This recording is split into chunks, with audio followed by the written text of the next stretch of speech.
Welcome to ABC campus. आज हम Kaif 5 financial accounting and reporting 1 का स्प्रिंग 2020 में IFRS 15 का क्वेश्चन नंबर 7 है। रिच मीट लिमिटेड 14 मार्क्स के लिए, तो इसको आज हम डिस्कस करेंगे।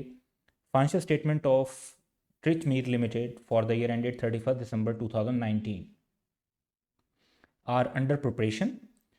While reviewing revenues from contract with customers, following matters have been identified. On 1 October 3 transaction हमें इस तरीके से दी हुई हैं और उसके बाद रिक्वायर्ड में ये कहा हुआ है कि प्रिपेयर करेक्टिंग एंट्रीज। तो यहाँ से ये कॉन्टेक्स्ट पता चल रहा है कि कुछ एंट्रीज गलत रिकॉर्ड हुई होंगी।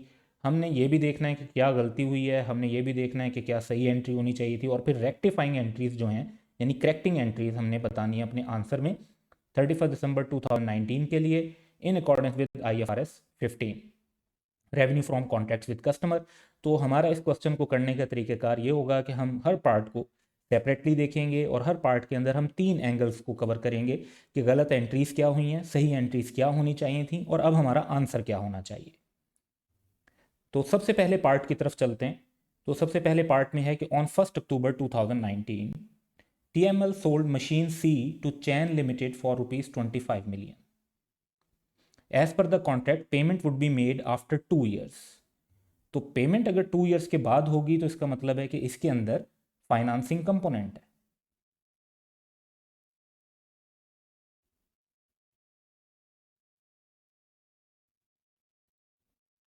The accountant recognized sales revenue of 25 million upon delivery on 1 October 2019. Further, commission paid to sales employees for winning the contract of rupees 1.6 million was capitalized and is being amortized over 2 years period. Applicable discount rate is 10% per annum. अच्छा, अब यहाँ पर कुछ गलतियाँ हैं। वो गलतियाँ ये हैं कि जो रेवेन्यू है 25 मिलियन का,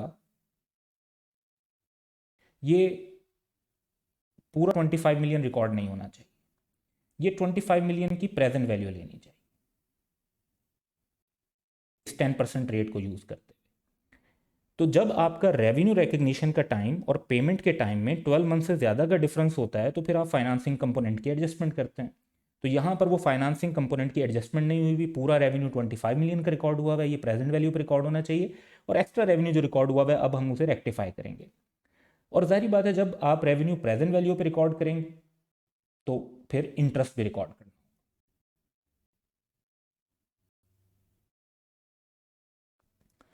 और फिर जो कमीशन पे हो रहा है, क्योंकि यहाँ पे रेवेन्यू जो है वो पॉइंट इन टाइम का है। रेवेन्यू रिकग्निशन जो परफॉर्मेंस ऑब्लिगेशन की सेटिस्फैक्शन है वो पॉइंट इन टाइम पर हो रही है, वो ओवर टाइम नहीं हो रही। और जब ओवर टाइम नहीं हो रही तो 1.6 मिलियन जो कैपिटलाइज किए गए हैं ये भी गलत हैं, ये एक्सपेंस बनने चाहिए थे। तो ना सिर्फ ये कि ये कैपिटलाइजेशन गलत है, कैपिटलाइजेशन के बाद जो ऑब्वियसली अमोर्टाइजेशन की गई है उसकी वो भी गलत है। तो इस क्वेश्चन में पहली मिस्टेक ये है कि फुल रेवेन्यू के बजाय प्रेजेंट वैल्यू पर रिकॉर्ड होना चाहिए। दूसरा इशू ये है कि इंटरेस्ट रिकॉर्ड होना चाहिए, इंटरेस्ट इनकम। और तीसरा इशू ये है कि जो कॉन्ट्रैक्ट कॉस्ट कमीशन की कैपिटलाइज की गई हैं वो कैपिटलाइजेशन नहीं होनी चाहिए थी, उसकी अमोर्टाइजेशन नहीं होनी चाहिए थी, बल्कि पूरे कमीशन को एक्सपेंस बनाना चाहिए था। तो हम इन 3 एरियाज को डिस्कस करेंगे।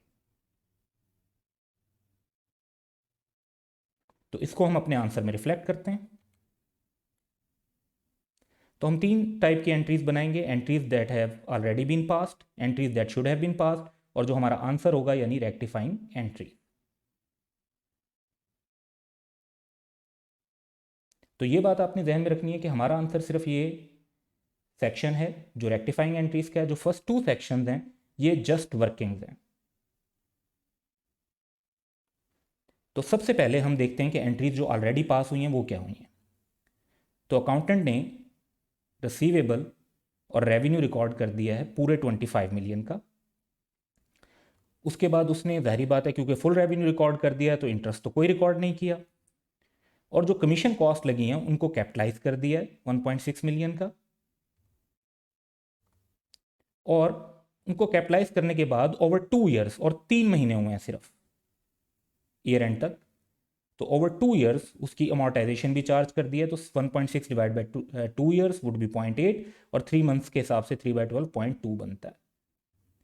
तो कॉन्ट्रैक्ट कॉस्ट में से कुछ पोर्शन अमोर्टाइज भी कर दिया। अब ये इनकरेक्ट अकाउंटिंग ट्रीटमेंट है। सही अकाउंटिंग ट्रीटमेंट ये होनी चाहिए थी कि 25 मिलियन का 10% के हिसाब से 2 ईयर्स के बाद पैसे मिलने हैं तो हम प्रेजेंट वैल्यू कैलकुलेट करेंगे, दैट इज 20.66। इसी अमाउंट से रिसीवेबल और रेवेन्यू रिकॉर्ड होना चाहिए। इसके बाद जब आप प्रेजेंट वैल्यू पे रिसीवेबल को रिकॉर्ड करते हैं तो उसमें आपको इंटरेस्ट भी रिकॉर्ड करना है, क्योंकि जिस डेट को आप रेवेन्यू रिकॉर्ड कर रहे हैं उससे ईयर एंड तक आपके सिर्फ 3 मंथ्स हुए हैं, तो 3 मंथ्स का इंटरेस्ट आप रिकॉर्ड करेंगे। रिसीवेबल डेबिट हो जाएगा क्योंकि रिसीवेबल बढ़ जाएगा इस तरीके से, और आपकी इंटरेस्ट इनकम क्रेडिट हो जाएगी 0.52। उसके बाद ये, क्योंकि ये कॉन्ट्रैक्ट ऐसा है जिसमें परफॉर्मेंस ऑब्लिगेशन सेटिस्फाई हो रही है एट पॉइंट इन टाइम पर, तो इसमें कॉन्ट्रैक्ट कॉस्ट कैपिटलाइज नहीं होंगी बल्कि उनको एक्सपेंस बनाया जाएगा। कॉन्ट्रैक्ट कॉस्ट की कैपिटलाइजेशन का रूल ये होता है कि जितने पीरियड पे रेवेन्यू रिकग्नाइज किया जाता है उतने पीरियड पे ही कॉस्ट को रिकग्नाइज किया जाता है। तो जब आप रेवेन्यू सिर्फ फर्स्ट टाइम रिकॉर्ड कर रहे हैं तो उससे रिलेटेड जो कॉस्ट है वो भी सिर्फ फर्स्ट टाइम ही पूरी की पूरी रिकॉर्ड हो जाएगी। तो आपको पूरे का पूरा कमीशन एक्सपेंस 1.6 का प्रॉफिट और लॉस में रिकॉर्ड करना चाहिए था जो भी आपने पे किया है। अब जब ये दो बातें क्लियर हो जाती हैं तो हमें अपने आंसर को डेवलप करने में कोई ख़ास मुश्किल नहीं होती। तो आप नोटिस करेंगे कि जो रिसीवेबल और रेवेन्यू है वो हमने ज़्यादा रिकॉर्ड कर लिया था, तो अब हम जो ज़्यादा रिकॉर्ड कर लिया था उतने से रेवेन्यू और रिसीवेबल को रिवर्स कर देंगे, यानी जो डिफरेंस है 4.34। दूसरी बात आप ये देखें कि इंटरेस्ट इनकम को ही रिकॉर्ड नहीं की गई थी जबकि होनी चाहिए थी, तो अब रिकॉर्ड कर देते हैं।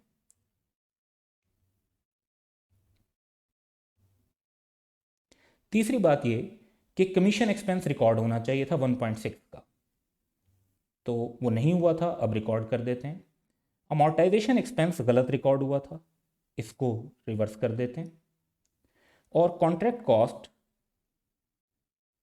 नेट, दोनों एंट्रीज का नेट करें तो 1.4 से हमने डेबिट की हुई थी जो कि नहीं होनी चाहिए डेबिट, या नहीं होनी चाहिए रिकॉर्ड, क्योंकि कैपिटलाइज नहीं होनी चाहिए थी, तो उसको भी हम रिवर्स कर देंगे। तो इस तरह से ये हमारा पहले पार्ट का सॉल्यूशन कंप्लीट बन जाएगा। This is our solution. अब सेकंड पार्ट की तरफ चलते हैं। तो सेकंड पार्ट है कि TML entered into contract to manufacture a specialised machine for Dhan limited at a price of 30 million. The contract meets the criteria of recognition of revenue over time. अब important point है कि यहाँ पर आप customer के लिए मशीन मैन्युफैक्चर कर रहे हैं और क्राइटेरिया जो है वो performance obligation over time satisfy हो रही है, तो इसके अंदर आप सारे का सारा रेवेन्यू फ़ौरन रिकॉर्ड नहीं करेंगे, बल्कि आपको देखना पड़ेगा कि आपके परसेंटेज कंप्लीशन कितनी है, और जितना काम कंप्लीट होगा उतना ही आप रेवेन्यू रिकॉर्ड करेंगे। At the end the machine was 60% complete and it was estimated that a further cost of 10 million would be incurred.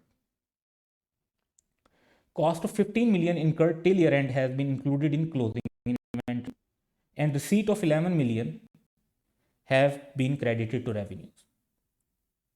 तो ये जो रेवेन्यू में 11 मिलियन रिकॉर्ड किए ये भी गलत है, जो आपने क्लोजिंग इन्वेंट्री रिकॉर्ड कर ली वो भी गलत है, क्योंकि वो आपकी इन्वेंट्री नहीं है। जब आप क्लाइंट के लिए काम कर रहे हैं तो वो जो भी चीज़ आप बना रहे हैं वो क्लाइंट की है, तो इसको बेसिकली रिकॉर्ड होना चाहिए था कॉन्ट्रैक्ट एसेट के तौर पे, not as a closing inventory, क्योंकि जब तक आपका कंडीशनल राइट है, जो आप काम कर चुके हैं जितना उसकी बेस पे जो राइट है आपका, अगर वो अनकंडीशनल हो तो रिसीवेबल, कंडीशनल हो तो आप कॉन्ट्रैक्ट एसेट रिकॉर्ड करेंगे। अब 30 मिलियन का 60%,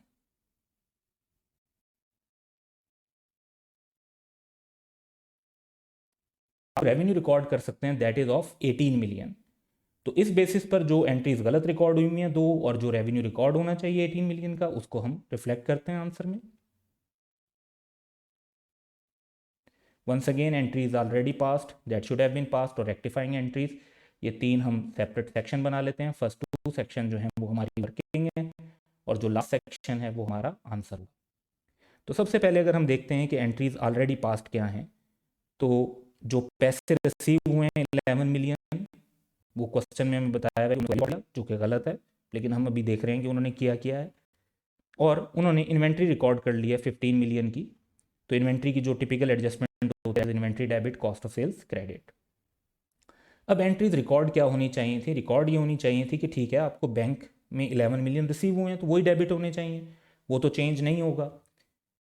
रेवेन्यू आपको रिकॉर्ड करना चाहिए 30 मिलियन का 60%, दैट इज 18, क्योंकि परफॉर्मेंस ऑब्लिगेशन सेटिस्फाई हो रही है ओवर टाइम, तो परसेंटेज कंप्लीशन 60% है, तो रेवेन्यू भी 60% यानी 18 मिलियन का रिकॉर्ड होगा। और जो डिफरेंस है वो आप रिकॉर्ड कर सकते हैं एज रिसीवेबल। तो अगर आपका अनकंडीशनल राइट है तो रिसीवेबल, और अगर कंडीशनल राइट है तो आप यहाँ पे कॉन्ट्रैक्ट एसेट भी लिख सकते हैं, तो वो आ जाएगा 7 का। हम यहाँ पे फिलहाल रिसीवेबल एज्यूम कर रहे हैं, और इन्वेंट्री की कोई एडजस्टमेंट करने की ज़रूरत नहीं है। अब इसकी बेस पर अगर हम आंसर को फाइंड आउट करना चाहते हैं, तो बैंक 11 से डेबिट होना चाहिए था और 11 से ही डेबिट हुआ है, तो इसमें तो कोई एडजस्टमेंट की ज़रूरत नहीं है। रिसीवेबल 7 से डेबिट होने चाहिए थे लेकिन ऑलरेडी नहीं किए गए, तो अब हम रिसीवेबल को 7 से डेबिट कर देते हैं। रेवेन्यू 18 से क्रेडिट होना चाहिए था, सिर्फ 11 से क्रेडिट हुआ है, तो मज़ीद 7 से हम क्रेडिट कर देते हैं। तो इस तरह से ये रेक्टिफाइंग करेक्टिंग एंट्री बन जाएगी। दूसरी तरफ जो इन्वेंट्री हमने रिकॉर्ड की हुई है वो रिकॉर्ड नहीं होनी चाहिए थी, तो उसको हम सिंपली रिवर्स कर देंगे। तो पहले एंट्री है inventory debit cost of sales credit, अब हमारी एंट्री हो जाएगी cost of sales debit inventory credit. तो ये हमारा सेकंड पार्ट का सोल्यूशन है।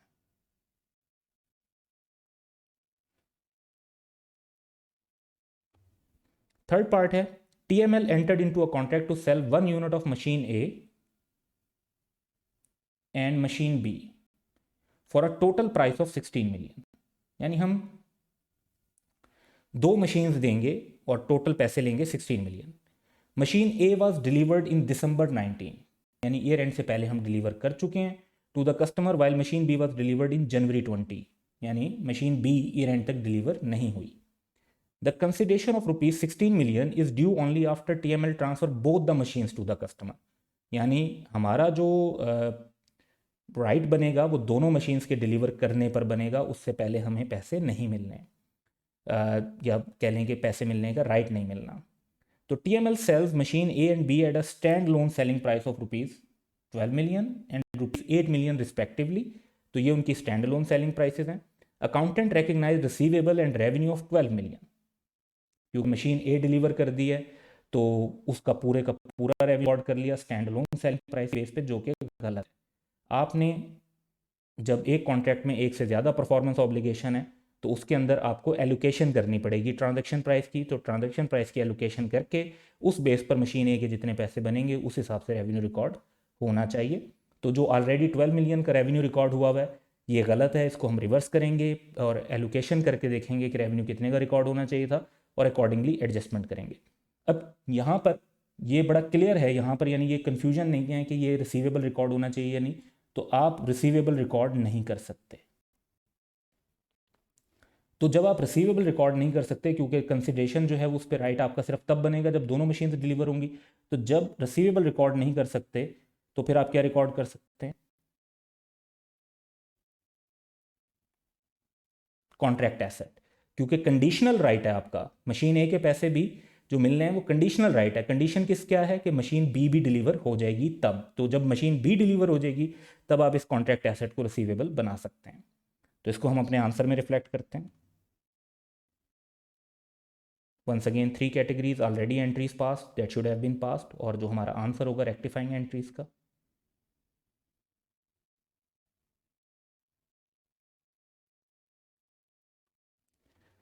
तो ऑलरेडी जो एंट्री पास हुई है उसमें रिसीवेबल और रेवेन्यू 12 मिलियन का रिकॉर्ड कर दिया गया, जबकि हमें रिकॉर्ड करना चाहिए था कॉन्ट्रैक्ट एसेट और रेवेन्यू, और वो भी कितनी वैल्यू से रिकॉर्ड करना चाहिए था? जो मशीन ए है और मशीन बी है, प्रोडक्ट या मशीन लिख लें यहाँ पे, तो दोनों की स्टैंड अलोन प्राइस जो है रिस्पेक्टिवली 12 और 8 है, टोटल 20 बन जाता है। तो 12/20 इंटू 16 जो ट्रांजेक्शन है, और 8/20 इंटू 16, तो मशीन ए के 9.6 बनते हैं और मशीन बी के 6.4। अभी तक क्योंकि हमने सिर्फ मशीन ए डिलीवर की है तो हम जो रेवेन्यू रिकॉर्ड कर सकते हैं वो 9.6 का कर सकते हैं, और क्योंकि मशीन ए के जो पैसे हैं वो कंडीशनल हैं मशीन बी की डिलीवरी पर, तो हम कॉन्ट्रैक्ट एसेट रिकॉर्ड करेंगे, रिसीवेबल रिकॉर्ड नहीं करेंगे। तो 9.6 का हम कॉन्ट्रैक्ट एसेट और रेवेन्यू रिकॉर्ड कर लेते हैं। अब इसके बाद हमें सिंपली अपनी रेक्टिफाइंग एंट्री को अंडरस्टैंड करना है। रेक्टिफाइंग एंट्री में अगर आप देखें तो पहला स्टेप तो ये है कि कॉन्ट्रैक्ट एसेट 9.6 का रिकॉर्ड होना चाहिए था, जो कि नहीं किया गया रिकॉर्ड, तो अब हम उसको रिकॉर्ड कर सकते हैं। या इसमें पहले हम देख लेते हैं जी, रेवेन्यू रेवेन्यू 12 मिलियन का रिकॉर्ड हो गया, जबकि रिकॉर्ड 9.6 का होना चाहिए था, तो 2.4 से हम रेवेन्यू रिवर्स कर देते हैं। दूसरे नंबर पे कॉन्ट्रैक्ट एसेट रिकॉर्ड नहीं हुआ था 9.6 का, वो रिकॉर्ड कर लेंगे। और जो रिसीवेबल हमने रिकॉर्ड कर लिया और नहीं करना चाहिए था, उसको हम रिवर्स कर देंगे। तो पहले डेबिट किया था, अब क्रेडिट कर देंगे। तो ये हमारी एंट्री बन जाएगी। So this is answer of part 3। तो ये हमारे तीनों पार्ट्स का आंसर हो गया। टोटल 14 मार्क्स थे, जो कि इन तीनों पार्ट्स में डिस्ट्रीब्यूटेड हैं। Welcome to ABC campus. आज हम IFRS 15 revenue from contract with customer में एक पास्ट एग्जाम का क्वेश्चन कर रहे हैं। ऑटम 2016 की अटेम्प्ट में ये क्वेश्चन पूछा गया था और इसका टाइटल है car world and slim engineering. तो बेसिकली इसके दो पार्ट्स हैं। कार वर्ल्ड एक अलग पार्ट है, पार्ट ए, और स्लीम इंजीनियरिंग पार्ट बी है। तो हम स्टेप वाइज दोनों पार्ट्स को एक एक करके सॉल्व करेंगे। तो पहले पार्ट की क्वेश्चन डिस्कशन करते हैं पहले। Car world sells new cars on deferred payment basis, whereby 40% deposit is received on sale, and the balance payment is received at the end of 2 years, यानी जो बाकी 60% है। The appropriate discount rate is 10%। तो जब आप car deferred payment basis पर cell कर रहे हैं, इसका मतलब है कि रिस्क एंड रिवार्ड जो कार का है वो तो आज ही ट्रांसफर हो रहा है, कुछ कंसिडरेशन फॉरन रिसीव हो रही है और कुछ कंसिडरेशन जो है वो 2 ईयर्स के बाद रिसीव होगी 60%। जो पैसे आपको 2 ईयर्स के बाद रिसीव होंगे उसके अंदर डेफिनेटली सिग्निफिकेंट फाइनेंसिंग कंपोनेंट है, और इस वजह से उसको प्रेजेंट वैल्यू पर रिकॉर्ड करना होगा। जैसे जैसे टाइम बढ़ेगा हम उसकी इंटरेस्ट इनकम रिकॉर्ड करेंगे, और फिर जब हमें 2 ईयर्स के बाद पैसे रिसीव होंगे तो अकॉर्डिंगली उसको रिकॉर्ड कर लेंगे। फर्दर क्वेश्चन में ये बताया है कि on 1 July 2014 a car was sold to a customer for rupees 2 million। Required ये है कि prepare necessary journal entries to record the above transaction in the books of car world for the year ended 30th June 2015 and 16। So question के answer बनाने की तरफ चलते हैं।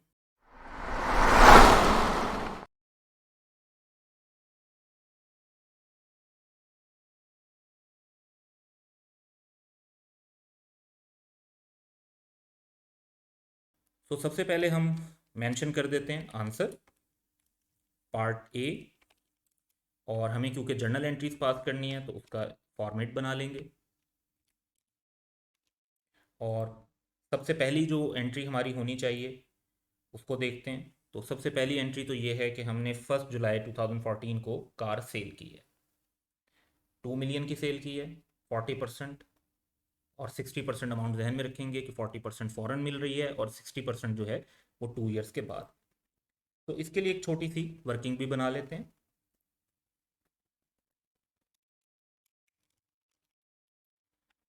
जो हमारा रिसीवेबल है वो कितने पे रिकॉर्ड होना चाहिए। तो बेसिकली रिसीवेबल हमारा है 2 मिलियन का 60%, और ये बनेगी अमाउंट 1.2 मिलियन। लेकिन ये पैसे हमें क्योंकि फ़ौरन अभी नहीं मिल रहे, 2 ईयर्स के बाद मिलेंगे, तो इन्हें प्रेजेंट वैल्यू पे रिकॉर्ड करना होगा। उसके लिए हम प्रेजेंट वैल्यू फैक्टर कैलकुलेट कर लेते हैं।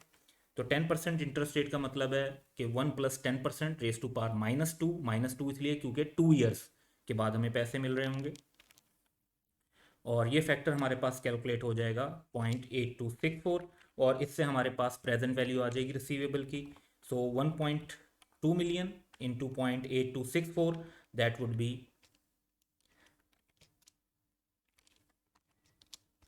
991736, और बाकी पैसे हमें कैश में मिल रहे होंगे।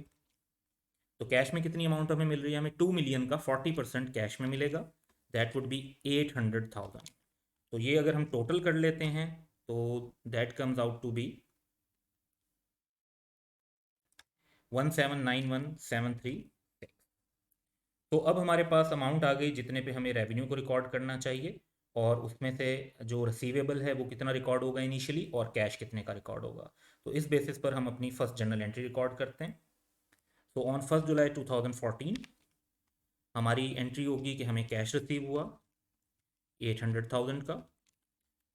उसके बाद रिसीवेबल हम जो रिकॉर्ड करेंगे वो प्रेजेंट वैल्यू पे रिकॉर्ड करेंगे 991736, जैसे अभी हमने वर्किंग वन में कैलकुलेट किया। और जो टोटल रेवेन्यू हमारा रिकॉर्ड होगा कार सेल का वो रिकॉर्ड होगा इन दोनों का टोटल, दैट इज़ 1791736। तो इसके बाद हम आते हैं नेक्स्ट पॉइंट पर, और उसमें हमें सिंपली जैसे जैसे वक्त गुजरता जाएगा हमें इंटरेस्ट को रिकॉर्ड करना है। तो 30 जून 2015 की बात करते हैं। तो हम रिसीवेबल को 10% से बढ़ा देंगे। तो 991736 जिस पे हमने रिकॉर्ड किया था उसका 10% लेते हैं, तो हमारे पास अमाउंट आ जाएगी 99173। राउंड ऑफ कर दिया, यहाँ पे 73.6 बनता है, और इतनी अमाउंट से ही हम इंटरेस्ट इनकम भी रिकॉर्ड कर लेंगे। फाइनेंस इनकम, इंटरेस्ट इनकम दोनों लफ्ज़ बोल सकते हैं आप। तो रिसीवेबल अब बढ़ जाएगा, लेकिन अब उसके अगेंस्ट जो इनकम रिकॉर्ड होगी वो इंटरेस्ट की रिकॉर्ड होगी, वो कार सेल्स की रेवेन्यू के बेसिस पे रिकॉर्ड नहीं हो रहा होगा। फिर नेक्स्ट ईयर, एक साल और जब गुजरेगा, तो 30 जून 2016 को हम दोबारा ये एंट्री पास करेंगे। लेकिन इस बार अब जब हम एंट्री पास करेंगे तो हमने रिसीवेबल की जो वैल्यू है वो बढ़ चुकी है, वो 991736 प्लस 99173 है। तो इन दोनों का टोटल लेकर उसका 10% लेंगे, दैट वुड बी 109091, और इतनी अमाउंट से ही हम फाइनेंस इनकम को भी क्रेडिट कर देंगे। नाउ एट दिस पॉइंट जो है अब हमारा पैसे रिसीव करने का टाइम भी आ गया है, और हमारे रिसीवेबल की वैल्यू अगर आप टोटल करेंगे 991736, 99173 एंड 109091, तो ये तीनों मिलाकर 1.2 मिलियन बनते हैं।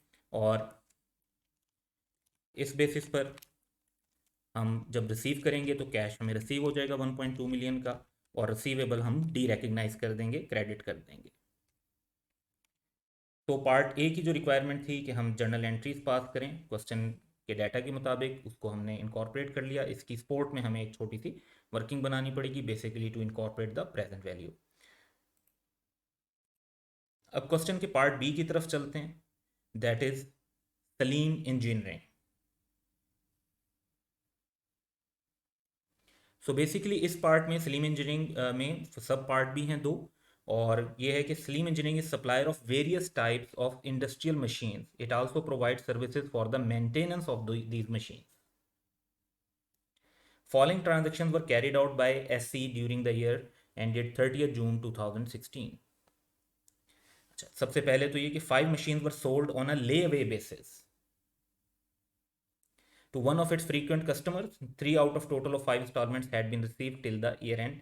अच्छा, अब ले अवे बेसिस जो है बेसिकली इंस्टॉलमेंट सेल्स होती है, लेकिन इसमें फ़र्क ये होता है इंस्टॉलमेंट सेल से अगर इसको डिस्टिंग्विश करें तो इंस्टॉलमेंट सेल्स में बेसिकली आप शुरू में ही कंट्रोल दे देते हैं एसेट का कस्टमर को, और फिर इंस्टॉलमेंट्स लेते रहते हैं। तो इंस्टॉलमेंट आपका एक रिसीवेबल होता है जो कि वक्त के साथ कम होता जा रहा होता है। लेकिन ले अवे बेसिस में ये किया जाता है कि जो कस्टमर है उसको एसेट का कंट्रोल तब दिया जाता है जब वो तमाम इंस्टॉलमेंट्स पे कर चुका हो, तो उसे लास्ट इंस्टॉलमेंट के वक्त पर हम नॉर्मली कंट्रोल ट्रांसफ़र कर रहे होते हैं। सो ले वे बेसिस में जो है आपको जाहिर बात है सिचुएशन भी देखनी होती है कि एग्रीमेंट के मुताबिक कंट्रोल कब ट्रांसफ़र हो रहा है, और उसके अलावा अदरवाइज आप कंट्रोल कब ट्रांसफ़र कर रहे हैं। तो एक तो इस एंगल को देखेंगे। दूसरा है a service contract for maintenance of machine for a period of 1 year was signed and AC received a non refundable annual fee amounting to rupees 45,000 as advance on 15 April 2016. So question की requirement ये है कि discuss when it will be appropriate for SC to recognise revenue in each of the above situation. So one by one in दोनों situations को answer में incorporate करते हैं। So answer part B का 1 जो है वो ले अवे सेल्स पर है। अब ले अवे सेल्स जो है वो सिर्फ क्वेश्चन के अंदर अगर आप नोटिस करें तो इतना बताया हुआ है कि ले अवे सेल्स जो है उस वो एक फ्रीक्वेंट कस्टमर को हो रही है, यानी इन्हें बार बार सेल होती है। दूसरी बात यह है कि 3 आउट ऑफ 5 इंस्टॉलमेंट्स जो हैं वो रिसीव हो चुकी हैं। तो 60% अमाउंट अगर इक्वल इंस्टॉलमेंट्स भी हैं तो वो रिसीव हो चुकी हैं।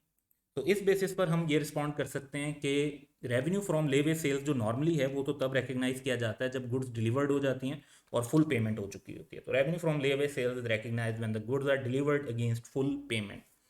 अब लेकिन इसमें एक जो एक्सेप्शन आती है वो ये है कि अगर हिस्टोरिकल एक्सपीरियंस ऐसा हो, जैसे फ्रीक्वेंट कस्टमर की यहाँ पर बात हो रही है कि सेल अक्सर कन्वर्ट हो जाती है, सिग्निफिकेंट डिपॉजिट हम रिसीव कर चुके हों, गुड्स हमारे पास ऑन हैंड आइडेंटिफाइड और रेडी फॉर डिलीवरी हों, तो हम रेवेन्यू रिकग्नाइज कर सकते हैं।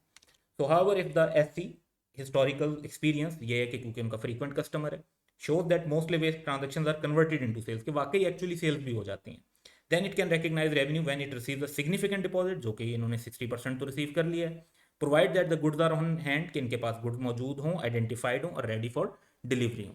अब यहाँ पर खासतौर पर इस सिनेरियो में अगर हम देखें तो customer has paid significant part of instalment 3 out of 5, 5 industrial machines are on hand, identifiable and ready for delivery, तो रेवेन्यू जो है वो फुल में रिकग्नाइज किया जा सकता है।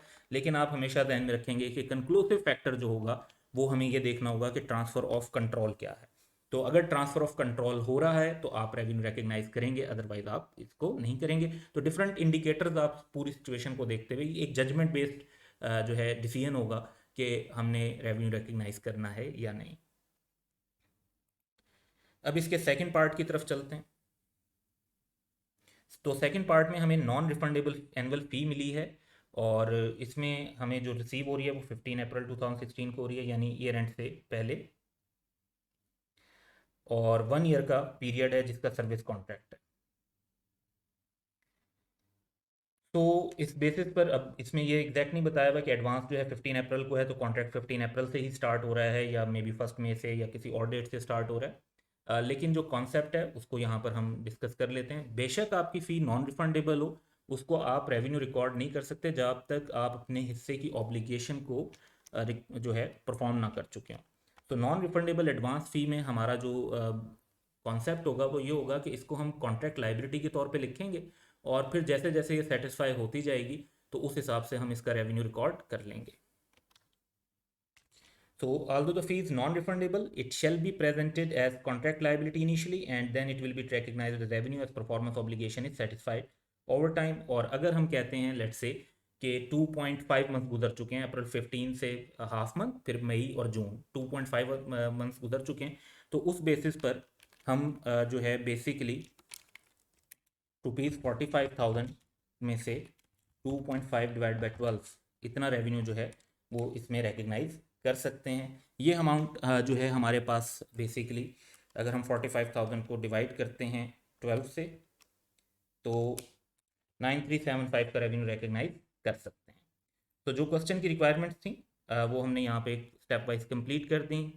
तो part A was about significant financing component, part B was about specific sales जिसमें ले वे बेसिस की सेल को डिस्कस करना था और नॉन रिफंडेबल जो एडवांस रिसीव किया जाता है उसकी ट्रीटमेंट को डिस्कस करना था। Welcome to ABC campus. आज हम IFRS 15 revenue from contracts with customer का एक पास्ट एग्जाम क्वेश्चन कर रहे हैं ऑटम 2018 के अटैम्प्ट से और इस क्वेश्चन का टाइटल है रावी लिमिटेड। तो क्वेश्चन के दो पार्ट्स हैं। फर्स्ट पार्ट है कि list the 5 steps involve in recognizing revenue under IFRS 15 revenue from contract with customer, और बी पार्ट में एक सिनेरियो दिया हुआ है कि on 1 June 2018 Ravi limited delivered 500 units of one of its product to Bravo limited at ₹200 per unit.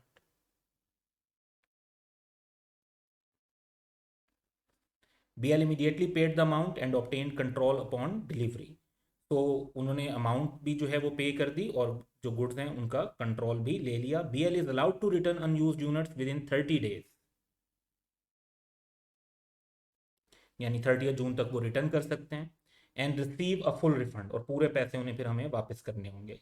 RL's cost of the product is ₹150 per unit, यानी हमारा जो ग्रॉस प्रॉफिट पर यूनिट है 200 की सेल कर रहे हैं, 150 की कॉस्ट है, that is ₹50 per unit. And it uses perpetual system for recording inventory transaction, यानी हमें रेवेन्यू के साथ साथ इन्वेंट्री को भी अपडेट करना होगा क्योंकि परपेचुअल इन्वेंट्री सिस्टम है। तो 150 का रेट इसी परपेचुअल इन्वेंट्री की रिकॉर्डिंग के लिए यूज होगा। On 30 June 2018 BL return 20 unit, तो 500 यूनिट्स लिए थे, 20 यूनिट्स रिटर्न हो गए, 480 बाकी रह गए।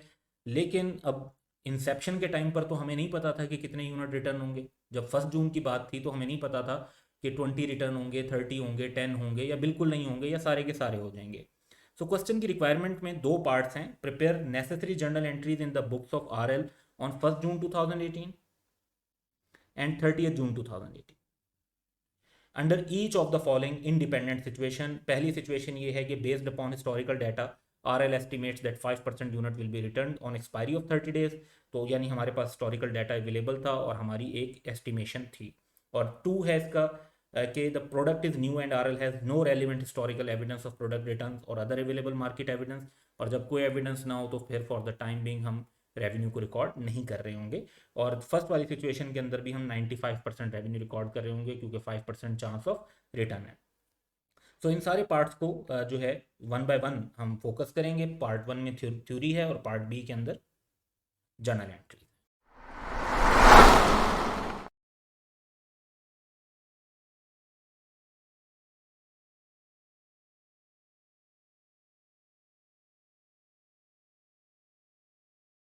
तो आंसर की तरफ चलते हैं। तो सबसे पहले पार्ट ए की बात करेंगे, और पार्ट ए में क्वेश्चन की रिक्वायरमेंट ये है कि वो 5 स्टेप्स बताएं जो रेवेन्यू रिकग्नाइज करने में यूज होते हैं।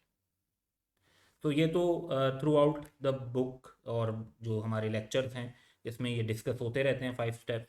तो इन 5 स्टेप्स को स्ट्रेट फॉरवर्ड हम सिंपली लिस्ट कर देंगे, डिटेल में जाने की ज़रूरत नहीं है, रिक्वायरमेंट सिर्फ लिस्ट करने की। 5 step involve in recognizing revenue under IFRS 15। पहला स्टेप हमारा होता है कि आइडेंटिफाई करें कॉन्ट्रैक्ट और कॉन्ट्रैक्ट विद द कस्टमर। यहाँ पर हम ये भी कंसीडर करते हैं कि क्या कॉन्ट्रैक्ट्स को कंबाइन करना है या नहीं करना। फिर हम आइडेंटिफाई करते हैं सेपरेट परफॉर्मेंस ऑब्लिगेशंस को, जिसमें बेसिक पॉइंट होता है कि अगर वो डिस्टिंक्ट हो तो वो सेपरेट कंसीडर होती हैं, डिस्टिंक्ट ना हो तो फिर उनको एक सिंगल परफॉर्मेंस ऑब्लिगेशन समझा जाता है। फिर ट्रांजैक्शन प्राइस डिटरमिन करते हैं। इसके अंदर हमें फिक्स्ड वेरिएबल इशूज भी हो सकते हैं, फाइनेंसिंग कंपोनेंट भी हो सकता है, नॉन कैश कंसिडरेशन भी हो सकती है, तो बहुत सारे फैक्टर्स कंसीडर करने होते हैं। फिर allocation of the transaction price होती है।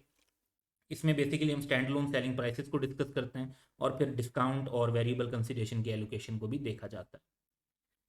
देन हम रेवेन्यू रिकग्नाइज करते हैं एज और when an entity satisfies performance obligation, जो कि पॉइंट इन टाइम पर भी हो सकती है और ओवर टाइम भी हो सकती है। तो सिंपली हमने ये लिस्ट करना था।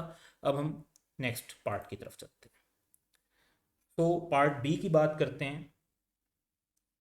तो हमारे पास अगर इसकी फर्स्ट सब पार्ट को देखते हैं कि हमारा ये एस्टिमेट था कि 5% यूनिट्स रिटर्न हो जाएंगे।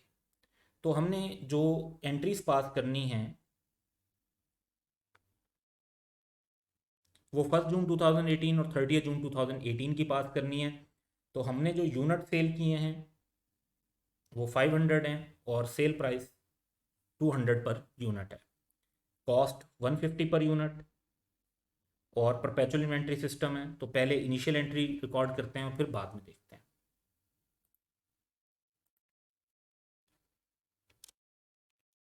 तो पार्ट बी का सब पार्ट 1 सॉल्व करने के लिए हम जर्नल एंट्रीज का फॉर्मेट बना लेंगे, और इसमें 1 जून 2018 को हमें जो पैसे रिसीव हुए हैं कस्टमर से सबसे पहले हम वो रिकॉर्ड कर लेते हैं। तो 500 यूनिट पे 200 के हिसाब से 100,000 बनते हैं। इसमें से हम 5% ये एक्सपेक्ट कर रहे हैं कि हमें यूनिट्स रिटर्न हो जाएंगे। तो 5% का रेवेन्यू हम रिकॉर्ड नहीं कर सकते, उसकी हम लाइबिलिटी रिकॉर्ड कर लेंगे। तो 5% यूनिट्स का मतलब है 25 units into 200, that would be 5,000। और 95% जो अमाउंट है उसका रेवेन्यू हम रिकॉर्ड कर सकते हैं, 475 units into 200, that would be 95,000। तो ये हमारी एक एंट्री पास हो जाएगी। लेकिन क्योंकि परपेचुअल इन्वेंट्री सिस्टम है तो साथ के साथ हमें जब रेवेन्यू रिकॉर्ड कर रहे हैं तो इन्वेंट्री को भी एडजस्ट करना है। अब पॉइंट ये है कि हमारे पास से 500 यूनिट्स गए हैं तो हमारी इन्वेंट्री में कितनी एडजस्टमेंट होगी। तो हमारी इन्वेंट्री में जो एडजस्टमेंट होगी वो भी 500 यूनिट्स की होगी। तो 150 कॉस्ट है, और इट मीन्स के 75,000 की इन्वेंट्री हमारे पास से जा रही है। लेकिन क्या हम सारे की सारी इन्वेंट्री को कॉस्ट ऑफ सेल्स का हिस्सा बना दें? मैचिंग कॉन्सेप्ट ये रिक्वायर करता है कि जब हमने रेवेन्यू 95% आइटम्स का बनाया है तो कॉस्ट ऑफ सेल्स भी 95% आइटम की रिकॉर्ड होगी। तो 475 इंटू 150, दैट वुड बी 71250। और जितने की हमने अभी कॉन्ट्रैक्ट लाइबिलिटी रिकॉर्ड की हुई है, क्योंकि एक्सपेक्टेशन ये है कि गुड्स वापस हो जाएंगी, तो हमारा राइट होगा कि सेल अगर नहीं होगी तो फिर इसका मतलब है हमारा राइट होगा कि हमें प्रोडक्ट वापस मिल जाए। तो 5% का वो एसेट हम रिकॉर्ड कर लेंगे, जिसे मुख्तलिफ नाम दिए जा सकते हैं। ज़्यादा कॉमन है राइट टू प्रोडक्ट या राइट टू रिकवर प्रोडक्ट। तो 25 यूनिट्स पर हम ये अप्लाई कर देंगे, that into 200 basically into it should be 150, so that would be 3750। अब ये हमारी इनिशियल एंट्री है, और इस टाइम तक हम एक्सपेक्ट कर रहे थे कि 25 यूनिट्स जो हैं वो वापस हो जाएंगे एक्चुअली ऐसा नहीं हुआ। तो जो सिचुएशन 30 जून की है उसको देखते हैं।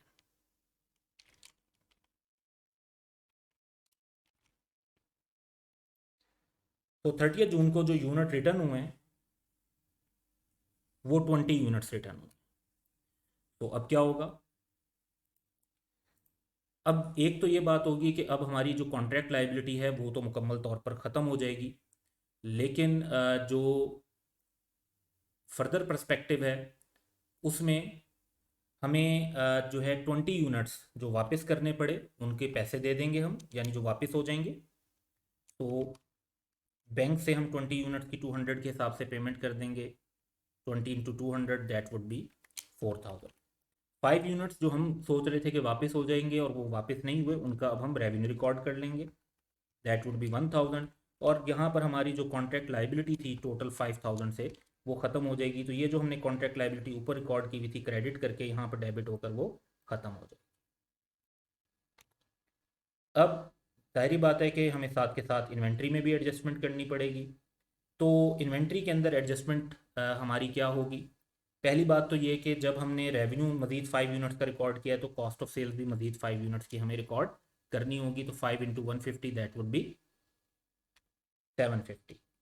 फिर जो हमारी इन्वेंट्री है उसमें हमें 20 यूनिट वापस मिल गए हैं, तो उन 20 यूनिट्स को भी हम दोबारा इन्वेंट्री में रिकॉर्ड कर लेंगे। इन्वेंट्री बढ़ेगी तो इन्वेंट्री को डेबिट करेंगे। और जो ये हमारा राइट टू रिकवर प्रोडक्ट था अब ये ख़त्म हो गया है, तो इसको क्रेडिट करके ख़त्म कर। तो ये ऊपर डेबिट हुआ था और यहाँ पर क्रेडिट हो गया, तो यहाँ पे इसकी वैल्यू नील हो गई। तो ये पार्ट 1 का सिनेरियो था जहाँ पर हमारे पास कुछ हद तक एस्टिमेट अवेलेबल था, कि हमारे पास एक अंदाज़ा था कि कुछ गुड्स वापस होंगी और कुछ नहीं होंगी। उस एस्टिमेट का 100% एक्यूरेट होना ज़रूरी नहीं होता, तो रिलायबल एस्टिमेट मौजूद था, उसके हिसाब से हमने काउंटिंग की और बाद में जब different number of product return हुई तो उसको हमने अकॉर्डिंगली एडजस्ट कर दिया। अब इसके पार्ट 2 की तरफ चलते हैं। सेम डाटा है, लेकिन अब यह है कि प्रोडक्ट न्यू है और आरएल के पास कोई relevant historical evidence of product return और अदर अवेलेबल मार्केट एविडेंस नहीं है। और जब ऐसी सिचुएशन हो अनसर्टेनिटी की तो रेवेन्यू रिकॉर्ड नहीं करना चाहिए, जब कंफर्म होगा तब ही रेवेन्यू रिकॉर्ड करेंगे। तो इस सिचुएशन में क्या करेंगे उसकी तरफ चलते हैं। जर्नल एंट्रीज का फॉर्मेट बना लेंगे। 1 जून 2018 को जब हमें क्लाइंट से पैसे मिलेंगे जस्ट लाइक हेयर जो हमें मिले थे, तो बैंक डेबिट 100,000 और कॉन्ट्रैक्ट लाइबिलिटी हम क्रेडिट करते हैं। ऑब्वियसली हम गुड्स तो दे रहे हैं तो हमारी इन्वेंट्री हमारे पास से जाएगी, तो 150 के हिसाब से 500 यूनिट्स जब जाएंगे तो इन्वेंट्री कम हो जाएगी और क्रेडिट कर देंगे। अभी हमने क्योंकि कोई रेवेन्यू रिकॉर्ड नहीं किया तो कॉस्ट ऑफ सेल्स भी रिकॉर्ड नहीं करेंगे, सारे के सारे पैसे राइट टू रिकवर प्रोडक्ट के तौर पे डेबिट कर देंगे। तो इसके बाद 30 जून को हमारे सामने सिचुएशन जो है वो क्लियर हो जाएगी। तो 30 जून को ये सिचुएशन क्लियर हुई कि 20 यूनिट्स रिटर्न हो गए और हमें ये कंफर्म हो गया कि अब 480 यूनिट्स का हमें रेवेन्यू रिकॉर्ड कर लेना चाहिए। तो हम अपनी सारी की सारी जो कॉन्ट्रैक्ट लाइबिलिटी है उसको ख़त्म करेंगे। उसमें से जो हमारा 480 यूनिट्स हैं उनका हम रेवेन्यू रिकॉर्ड कर लेंगे और बाकी जो यूनिट्स हैं उनके पैसे हमें वापस करने पड़ जाएंगे कस्टमर को, क्योंकि हमने पूरे 100,000 ले लिए थे। तो कॉन्ट्रैक्ट लाइबिलिटी या तो रेवेन्यू में ट्रांसफ़र हो गई या फिर उसकी पेमेंट होकर वो ख़त्म हो गई, तो कॉन्ट्रैक्ट लाइबिलिटी का हमारा बैलेंस इस टाइम पर ज़ीरो हो जाएगा। अब हम इन्वेंट्री की एडजस्टमेंट की बात करें तो हमने क्योंकि 480 यूनिट्स का जो है रेवेन्यू रिकॉर्ड किया है तो हमें 480 यूनिट्स का ही कॉस्ट ऑफ सेल्स भी रिकॉर्ड करनी चाहिए। 20 यूनिट्स हमें वापस मिल गए तो वो हमारी इन्वेंट्री बढ़ जाएगी और जो हमारा राइट टू रिकवर प्रोडक्ट था वो यहाँ पर ख़त्म हो जाएगा। तो 75,000 से जो हमने ये डेबिट किया था वो अब 75,000 से क्रेडिट होकर ज़ीरो हो जाएगा। तो दैट वाज द क्वेश्चन जिसमें हमने जो है चांसेस ऑफ रिटर्न को देखते हुए जो एंटिटी की सिचुएशन थी। तो ये एक अच्छा क्वेश्चन है जिसमें आपको ये पता चलता है कि जब आपके पास एस्टिमेशन अवेलेबल हो तो फिर आपने कैसे डील करना है, और जब एस्टिमेट अवेलेबल ना हो रिलायबल तो फिर आप इनिशियली कोई रेवेन्यू रिकॉर्ड नहीं करते और कन्फर्मेशन के टाइम पर फिर आप रेवेन्यू को रिकॉर्ड कर रहे होते हैं। Welcome to ABC campus. आज हम IFRS 15 revenue from contracts with customer में एक पास्ट एग्जाम का क्वेश्चन कर रहे हैं जो कि स्प्रिंग 2016 की अटैम्प्ट से है और इसका टाइटल है करीम, आसिफ, नज़ीर एंड आबिद। तो क्वेश्चन में 3 पार्ट्स हैं। फर्स्ट पार्ट है कि in respect of sale of goods give any 2 examples of each of the following situations, जब लीगल टाइटल पास हो जाता है लेकिन रिस्क एंड रिवार्ड ट्रांसफर नहीं होते, रिटेन्ड हो रहे होते हैं। और सेकंड ये कि जब लीगल टाइटल पास ना हो लेकिन रिस्क एंड रिवार्ड जो हैं वो कस्टमर को पास ऑन हो रहे हों। तो इनकी एग्जांपल्स हम स्ट्रेट फॉरवर्ड जो है मेंशन कर देंगे। बहुत सारी पॉसिबिलिटीज़ हैं लेकिन दो दो मेंशन करनी है तो उसी पे रिस्ट्रिक्ट रहेंगे। सेकंड पार्ट है कि state how revenue should be recognized. तो 3 डिफरेंट केसेस दिए हुए हैं, डिफरेंट एंटिटीज़ के इंडिपेंडेंट सिनेरियो हैं। तो हर केस 2 मार्क्स ईच का है और इसमें हमने सिंपली बताना है कि कब रेवेन्यू रिकग्नाइज होना चाहिए। तो जहाँ पर डेट पॉसिबल होगी बताना तो वो बता देंगे, नहीं तो वो पॉइंट बता देंगे जिस पॉइंट पर वो क्राइटेरिया मीट हो रहा हो तो रेवेन्यू रिकग्नाइज होगा। सी पार्ट जो है वो एक और एंटिटी का है जिसने एक प्रॉपर्टी सेल की है टू अ फाइनेंशियल इंस्टीट्यूशन। तो हमने इसको सेल एंड रीपरचेज एग्रीमेंट के कॉन्टेक्स्ट में इवेल्युएट करके बताना है। तो इन 3 पार्ट्स को वन बाय वन फोकस करेंगे और इनको रिस्पॉन्ड करेंगे।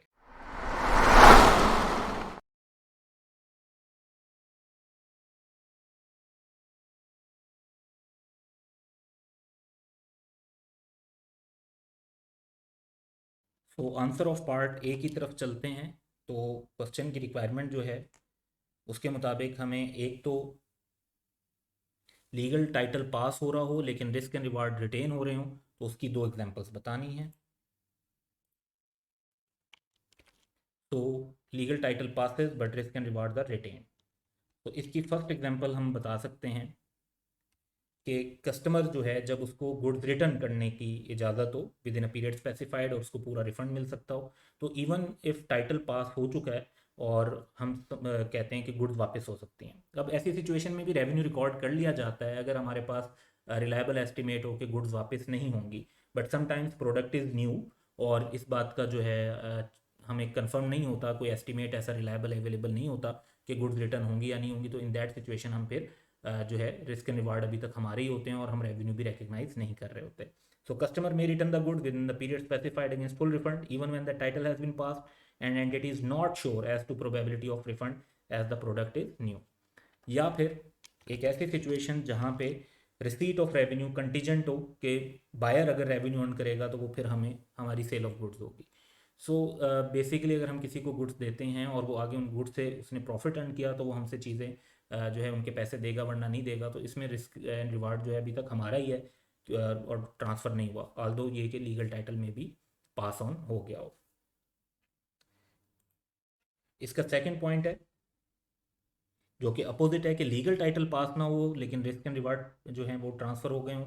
तो इस सिचुएशन में हम 2 एग्जांपल्स डिस्कस करते हैं। तो बाद औक़ात ऐसा होता है कि एक सेलर जो है उसने लीगल टाइटल सिर्फ इसलिए अपने पास रखा हुआ होता है कि अगर कस्टमर से पैसे लेने में प्रॉब्लम आए तो वो उसकी कलेक्टिबिलिटी को ज़रा इंश्योर कर सके, लेकिन जो चीज़ से रिलेटेड कंट्रोल है वो कस्टमर को ट्रांसफ़र हो गया होता है। तो significant risk and reward ownership के जो हैं वो कस्टमर के होते हैं।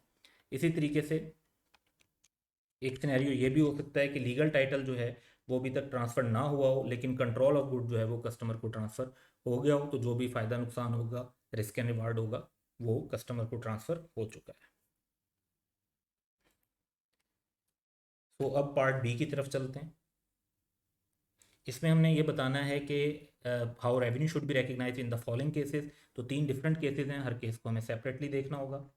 तो आंसर का फॉर्मेट डेवलप करते हैं और one by one her item को देखते हैं। तो पहला हमारे पास जो सिनेरियो है वो है Karim industries limited KIL has sold a machine on credit to Yavar engineering. The machine would be used by Yavar Engineering if it is able to secure a contract for providing services to AMZ and Company. KIL has agreed that the machine may be returned at 90% of the price if YE fails to secure the contract. तो अगर उन्हें contract मिल गया तो वो machine के हमें पैसे दे देंगे और अगर उन्हें कॉन्ट्रैक्ट ना मिला तो 90% की प्राइस पे रिटर्न हो जाएगा, 10% हमें फिर भी पैसे मिल जाएंगे।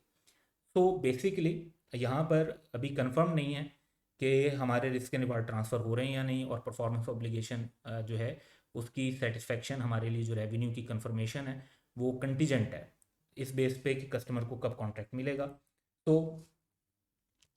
करीम इंडस्ट्रीज लिमिटेड के केस में सबसे पहली बात तो ये है कि completion of sale transaction uncertain है क्योंकि ये कंटीजेंट है कि कस्टमर को एक और कंपनी के साथ कॉन्ट्रैक्ट मिलेगा या नहीं मिलेगा।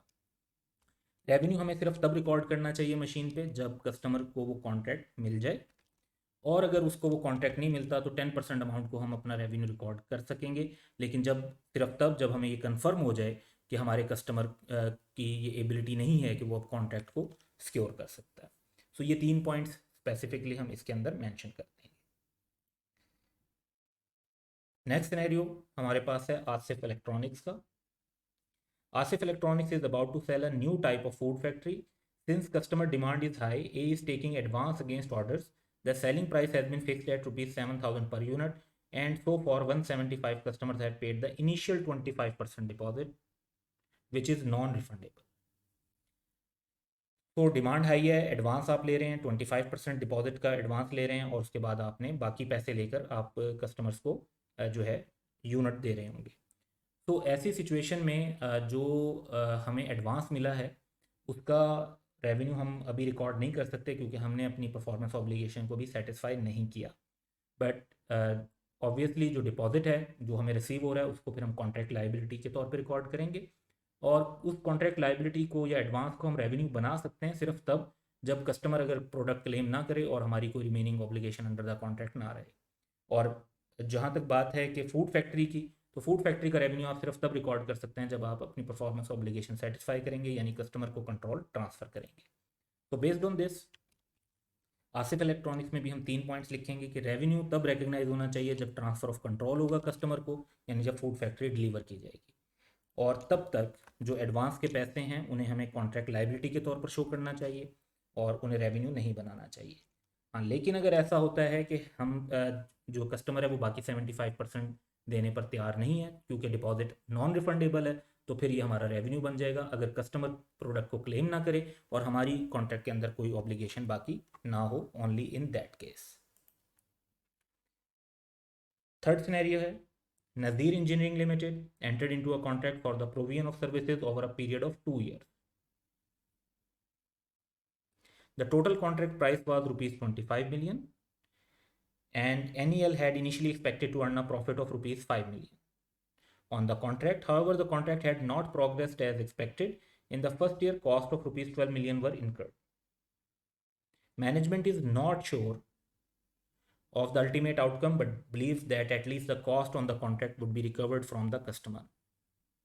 सो इस पर जो है प्रोग्रेस मेजर करने में या रिलायबल मेजर होना बहुत ज़रूरी है, उसके बगैर आप रेवेन्यू को जो है टिपिकली रिकग्नाइज नहीं कर सकते। बट IFRS 15 इस पर एक इस स्पेसिफिक सिचुएशन पे गाइडेंस ये प्रोवाइड करता है कि अगर आप रीजनेबली मेजर ना कर सकते हो आउटकम ऑफ परफॉर्मेंस ऑब्लिगेशन, लेकिन जो कॉस्ट आपने इनकर की हैं वो आप एक्सपेक्ट करते हैं कि आप रिकवर कर लेंगे, तो आप रेवेन्यू सिर्फ उतना रिकॉर्ड करेंगे जितनी आपने कॉस्ट इनकर्ड की हैं, और जब तक कि आप फिर आउटकम ऑफ परफॉर्मेंस ऑब्लिगेशन को रीजनेबली मेजर ना कर लें। अब आउटकम मेजर ना करने का मतलब ना कर सकने का मतलब ये है कि आप अभी ये नहीं जानते कि इस कॉन्ट्रैक्ट को परफॉर्म करके आपको अल्टीमेटली प्रॉफिट होगा या लॉस होगा। सो बेसिकली जब आप रेवेन्यू और कॉस्ट को इक्वल अमाउंट पे रिकॉर्ड करेंगे तो you are recording zero profit zero loss.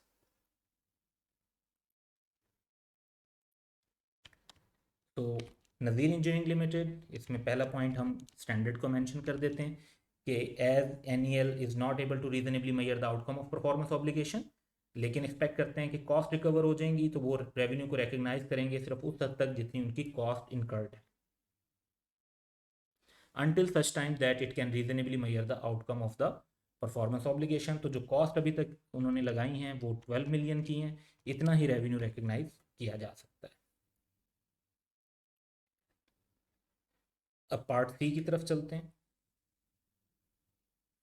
Abid Textile Mills Limited sold a property to a financial institution for rupees 90 million when the fair value and carrying value of the property was rupees 100 million and rupees 95 million respectively. However, there is an agreement between the parties whereby ATML could repurchase the property after 1 year for rupees 99 million. State how the above transaction should be recorded in ATML's record. अब ये basically sale and purchase agreement है कि जिसके अंदर ये option है कि आप अभी प्रॉपर्टी सेल कर रहे हैं और आप 1 साल के बाद उसको वापस रीपरचेज कर सकते हैं। अब क्या ये वाकई सेल एंड रीपरचेज है जिसमें हमें सेल रिकॉर्ड करनी चाहिए, रेवेन्यू रिकॉर्ड करना चाहिए और फिर बाद में परचेज को रिकॉर्ड करना चाहिए? या ये एक फाइनेंसिंग अरेंजमेंट है। For two reasons it seems like a financing arrangement. Number one, कि जो सेल की जा रही है वो 90 मिलियन पे की जा रही है जबकि फेयर वैल्यू 100 मिलियन है। So below fair value sale जो है वो अक्सर ये इंडिकेट करती है कि ये एक फाइनेंसिंग अरेंजमेंट है। दूसरी बात ये कि जो अमाउंट जिस पर रीपरचेज होनी है वो फिक्स है, 99 मिलियन। एंड इट शोज के अगर इस प्रॉपर्टी की वैल्यू बढ़ के 150 भी हो गई तो ATML इसको 99 मिलियन में परचेज कर सकते हैं, और जो भी फिर गेन होगा, जो भी रिवार्ड होगा, या फिर वैल्यू अगर कम होती है थोड़ी सी तो उसका जो रिस्क होगा वो बेसिकली ATML का होगा। तो रिस्क एंड रिवार्ड ट्रांसफर नहीं हो रहे और इस बेसिस पर रेवेन्यू रिकग्नाइज नहीं होना चाहिए, क्योंकि कंट्रोल बेसिकली ट्रांसफर नहीं हो रहा। कंट्रोल के कुछ इंडिकेटर तो हैं कि आप में भी फिजिकल पोजेशन ट्रांसफर कर रहे हो या लीगल टाइटल ट्रांसफर कर रहे हो, लेकिन ओवरऑल जो कंट्रोल है वो ट्रांसफर नहीं हो रहा। सो ऐसी सिचुएशन में इसे फाइनेंसिंग अरेंजमेंट के तौर पर रिकॉर्ड करना चाहिए। तो सेल एंड परचेज एग्रीमेंट के इस पे हम पहली रिफ्लेक्शन ये देंगे कि since sale and repurchase prices are lower than the fair value, substance of arrangement जो है वो, और फाइनेंशियल इंस्टीट्यूशन इन्वॉल्व है यानी बैंक इन्वॉल्व है, तो इससे भी लगता है कि फाइनेंसिंग अरेंजमेंट है। हैज ग्रांटेड ATML अब 1 year loan secured on property, जिसमें वो जो 90 और 99 मिलियन का डिफरेंस है, 9 मिलियन वो बेसिकली इंटरेस्ट चार्ज कर रहे हैं। अब इस ट्रांजेक्शन को अकाउंट कैसे करना चाहिए? तो बेसिकली सबसे पहली बात तो ये कि प्रॉपर्टी को आप अपने एसेट के तौर पे कैरिंग अमाउंट पर ही शो करते रहें। जो 90 मिलियन आपको रिसीव हुआ है उसे लोन या लाइबिलिटी के तौर पे रिकॉर्ड करें। फिर 1 साल गुजरने पर उस पर finance cost, interest expense record करें, और फिर जब आप पेमेंट करेंगे तो आप लाइबिलिटी को डेबिट कर देंगे 99 मिलियन से। तो आंसर तो बेसिकली इतना ही बनता है, लेकिन ये जो सेकंड पार्ट हमने लिखा है इसको एंट्रीज में एक्सप्लेन करने के लिए हम ये बता देते हैं कि जैसे ये पॉइंट है कि जी क्रेडिट करना चाहिए 90 मिलियन टू लाइबिलिटी अकाउंट, तो बेसिकली डेबिट क्या करेंगे आप कैश डेबिट करेंगे, लाइबिलिटी क्रेडिट करेंगे। फिर जब फाइनेंस कॉस्ट आएगी तो फाइनेंस कॉस्ट की वजह से इंटरेस्ट एक्सपेंस डेबिट होगा और लाइबिलिटी बढ़ जाएगी। और फिर जब आप पेमेंट कर रहे होंगे तो लाइबिलिटी ख़त्म हो जाएगी और कैश का आउटफ्लो आप रिकॉर्ड कर लेंगे। तो अगर इसकी एंट्रीज अंडरस्टैंड करना चाहें तो वो भी यहाँ पर साथ ही गिवन है। तो ये इस क्वेश्चन के 3 पार्ट्स थे और इनकी रिक्वायरमेंट थी। That's all for today. Have a good day.